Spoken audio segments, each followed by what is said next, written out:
दोस्तों नमस्कार। News India 85 पे मैं हूं निगम जी। और तो मैं पहुंच चुका हूं इस समय नजरपुर गांव, और नजरपुर में ये वंशिका का घर है और उसी घर पे मैं इस समय पहुंचा हूं। चूंकि पहुंचने में मुझे थोड़ा विलंब हुआ, मैंने आपसे वादा भी किया था वीडियो में कि मैं कल वंशिका के घर जाऊंगा और आपको पूरा हाल बताऊंगा कि वंशिका कैसी है और अपने घर पहुंची कि नहीं पहुंची है। तो आपको मैं बता दूं दर्शकों, वंशिका अपने माँ बाप के पास पहुंच चुकी है। वंशिका अपने घर में है, घर में खाना बन रहा है और शाम के 6 बजे हुए हैं।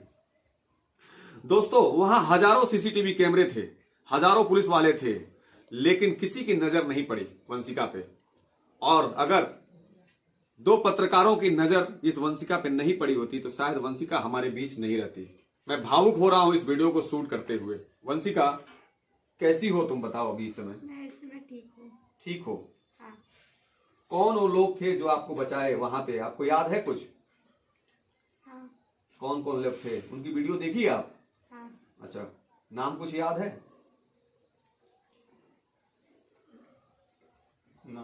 उस दिन तुम बता रही थी मुझे बहुत सी अलग अलग चीजें, तो क्यों डर लग रहा था वहां पे? ऐसा कौन तुमको डराया था, जरा बता दो मुझे। वो साधु ही मेरे को डराए थे। डराए थे? हाँ। किस तरह से डराया था, क्या बोल के डराया था, जरा बता दो। वो कह रहा था कि अगर किसी से कुछ बोलोगी तो बंदूक से मार देंगे, मर जाएंगी। अच्छा, तो तुमको बंदूक भी दिखाया था? हाँ। अच्छा, तो कैसे, मतलब वो तुमको कैसे मिला, कहाँ पे मिला वो जरा बता दो। वो दुकान पे एक मिला, मतलब मैं पत्थर देखी अच्छा लग रहा था तो दुकान पर बगल में दाना बुझा रहा था। हाँ, तो वो तुमसे क्या कहा जब पहली बार मिला, तो क्या कहा बेटा? काफी पत्थर लोगे क्या? मैंने कहा नहीं लूंगी। हाँ। तो कहा अच्छा पैसे लोगे? मैंने कहा नहीं। फिर कहा दाना खाओगी? मैंने कहा नहीं खाऊंगी। तो कह रहा है चलो ठीक है मत खाओ। फिर उसने 2 दाने भिजवाए, फिर ले करके पता नहीं क्या कुछ किया फोन करके हाथ से। फिर उसके बाद मेरे को देने लगा, मैं नहीं ली, ज़बरदस्ती दिया। फिर मैं जाने लगी, फिर एक पंडाल में था, पहले मेरे को गए उस रूम में बंदूक दिखाए, फिर उसके बाद बाहर भूजा दाना खाने लगे, मैं रोने लगी। तो फिर आप लोग आए दौड़ के जी, पत्रकार लोग। तो वंशिका बीच में तुमको याद नहीं आ रहा था? तुम तो उस दिन कह रहे थे कि मुझे घर नहीं जाना है, बाबा के साथ रहना है, ठीक है। तुमसे जब हम बात कर रहे थे तुम ये बात बोल रही थी, तो ऐसा क्यों बोल रही थी? क्या तुमको अपने माँ बाप की याद नहीं आ रही थी? आखिर डर गई थी तुम? बिल्कुल मैं डर गई थी। डर गई थी। हाँ। हाँ, तो जब पत्रकार आपसे मिले, जैसे हम लोग मिले, तो उसके बाद आपको क्या लगा कि हमको घर जाना चाहिए? हाँ। हाँ, हाँ।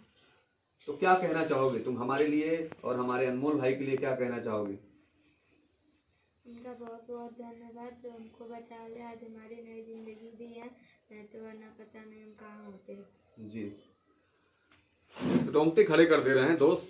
ये वंशिका है। वंशिका ने पूरी सच्चाई बताई आपको कि वंशिका को कैसे वो एक साधु के भेष में जो हैवान था, जो वंशिका की जिंदगी कुछ ही क्षणों की मेहमान थी, ये खत्म हो जाती अगर 2 पत्रकारों की नजर नहीं पड़ी होती। और वो पत्रकार आपके सामने आज खड़ा है और मैं आपसे अपील करता हूं कि मेरी हिम्मत और मेरी सब कुछ मेरी ऑडियंस है, मेरी जनता है और आप सबका प्यार है। इतने दूर दराज से मैसेज जो आए हैं कि निगम जी उस परिवार से, उस बच्ची से मिलाइए कि बच्ची कैसे पहुंची है, तो आप लोग को बता दूं बच्ची सही सलामत पहुंच गई है। और सवाल यह है कि वो दरिंदा इस समय कहां है, उस दरिंदे पे कितनी कार्रवाई हुई, क्योंकि उस समय बच्ची अनकॉन्शियस थी। अगर उसको मिली तो उसने क्यों नहीं पुलिस को खबर दी, उसने क्यों नहीं इस बच्ची को पहुंचाने की कोशिश की? अगर हमारी नजर नहीं पड़ती तो शायद ये खेल तमाम हो सकता था। मेरे साथ उनके चाचा जुड़े हुए हैं। क्या नाम है सर? पवन कुमार मौर्य। पवन जी, बच्ची आप तो आ गई घर पे, उसके पहले जब बच्ची नहीं थी उसके पहले के माहौल क्या थे आप लोगों के बीच? उसके पहले के माहौल तो घर पे फोन किया तो घर वाले सब रोने लगे, खाना वाना बना के हुआ, खाना कोई नहीं खा रहा है। यहाँ से 2 लोग तुरंत यहाँ से बाइक से ढूंढने के लिए निकले और मैं वहाँ था तो मेरे कुछ फ्रेंड सर्कल है, मैंने वहाँ कई लोगों को फ़ोन करके बोल दिया कि ऐसा हो गया है, आप लोग आओ। वहाँ से कई लोग बाइक से आ गए ढूंढने के लिए इसको। और थोड़ा सा मुझे लग रहा था कि ये इधर उधर भटक गई है, घर का रास्ता जानती है, घर तक पहुँच सकती है ये। तो मुझे लगा ये बस के लिए निकली होगी, बस पकड़ने के लिए, अगर लेट हो रहा है। तो मैं वहाँ भी गया चेक करने के लिए। वहाँ कुछ पुलिसकर्मियों से बात हुई कि तो पुलिसकर्मियों ने कहा आप थाने में रिपोर्ट लिखवाइए तो मतलब इस प्रक्रिया में काफी समय हो गया था।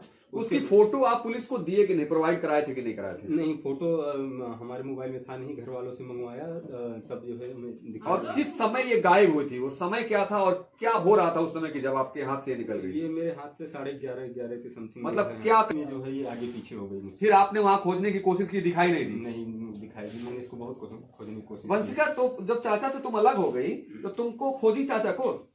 हाँ, खोज रहे थे, फिर खोज लिया, थक गए थे, दुकान पे वहीं पे रुकी तब वो मिला साधु। अच्छा, उसी के कुछ देर बाद साधु मिला। हाँ। ठीक है, तो ये हमारी वंशिका है। और वंशिका का घर का नाम क्या है बेटा आपका? बन्नू। बन्नू हमारे साथ जुड़ी हुई है। बन्नू का ये घर है और बन्नू ने अपनी नई जिंदगी पा ली है। और मैं आपसे भी अपील करता हूं कि अपने बच्चों को ऐसे मेलों में अगर ले जा रहे हैं तो सचेत रहिए, सावधान रहिए, क्योंकि भेड़िए जो है बैठे हुए हैं, किस रूप में हैं आपको अंदाजा नहीं है। मैं बहुत बहुत शुक्रगुजार हूं कि मेरी पत्रकारिता आज सफल हुई और मैं वंशिका को बचा पाया।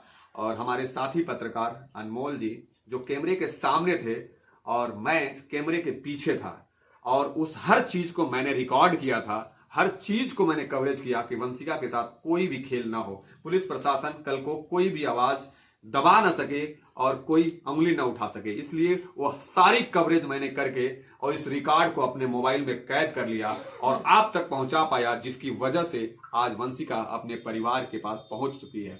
नमस्कार, न्यूज इंडिया टी5 पे मैं निगम जी। आप मेरे चैनल पे अपना कमेंट जरूर दीजिएगा, सब्सक्राइब करिएगा और अपना आशीर्वाद जरूर दीजिएगा कि मैं बेहतर से बेहतर पत्रकारिता कर सकूं। नमस्कार दोस्तों।